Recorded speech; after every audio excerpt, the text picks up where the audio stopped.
Li Ewropayê rastiya PKK, felemez uluk. Dewleta Tirk a dagirker, ji bo têkoşîna mafdara gelê Kurd krîmînalîze bike, li welat û dervayê welat di nava siyaseteke qirêj de ye. Bi taybetî, ji bo PKK di lîsteyê rêxistinên qedexekerî de bigire, çi ji destê wê tê dike. Gelek welatên cîhanê, bi taybet jî welatên endamên NATOyê ne ku, bi siyaseta şer hebûna xwe li ser gelên herêmê ferz dikin, di vê mijarê de her dem bûne hevalbendên dewleta dagirker. Bi vê mijarê ve girêdayî, roja 22 Hezîranê ji bo PKK ji lîsteya rêxistinên qedexekirî were derxistin, li Dîwana Edaletê ya Ewropayê Lüksemburgê dozekî giring pêk hat. Parêzerên PKK dîsa hemû îdayên Konseya Ewropayê yên dijber pûç kirin û xwestin PKK ji vê lîsteyê were derxistin. Doz li Dîwana Edaletê ya Lüksemburgê 8 salin dewam dike. Li aliyekî dozên Yekîtiya Ewropa, Konseya Ewropa û Komîsyona Ewropayê hene, li aliyên jî PKK heye. Ji ber vê yekê, ev doz wek şera kanûnî yê di navbera PKK û Konseya Ewropayê de tê dîtin. Di heman demê de ev doz, ji bo Ewropa ya ku ka şoxo pêşengê hiqûqê modern û alîgirê mafê mirovan dibîne jî ezmûnek e.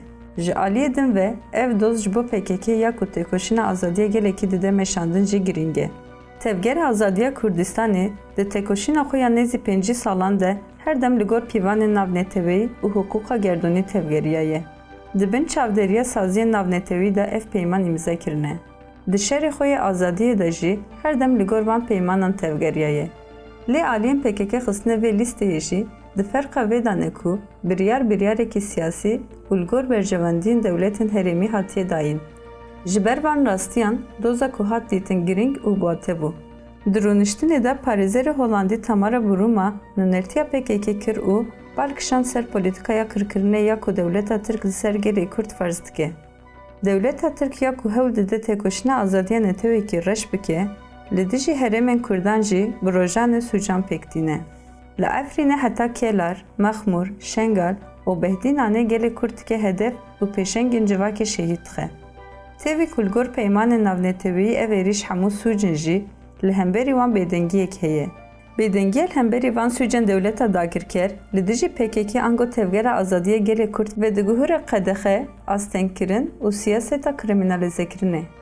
Ev jî dide diyarkirin ku, li van welatan jî hukuk ango edalet çi xasî bi pêşveçûnên siyasî ve girêdayî bi rêve diçe. Li dijî êriş, zext û bêadaletiya heyê, parêzeran yek bi yek rastiya têkoşîna mafdara PKK vegotin.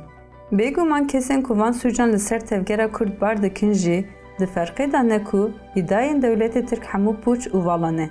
Lê ji ber li ser masî peymanên berjewendiyên siyasî, aborî û leşkerî hene, têkoşîna azadiya gelekî dikin qurban.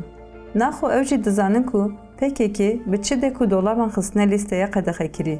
Di dozê de biryara dadgeha bilind a Belçîkayê ya ku PKK nerêxistineke terorîst e, lê aliyekî şerê jî hate bibîrxistin.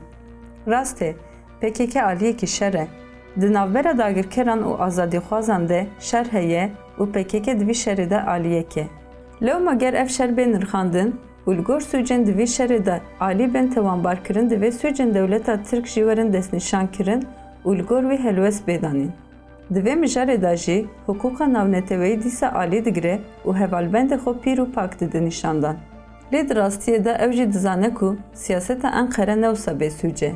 Di vê dozê de piştî aliya naxaftinên xwekirin ûşûn ve di nirxandinên serokê dadgehê de jî hat fêmkirin ku ne tenê gelê Kurd û dewleta Tirk hemû ciyan vê dozê dişopîne. Rast e, ev doz ne dozekî ji rêzê û piçûk e. Doza azadiya neteweyekî ye.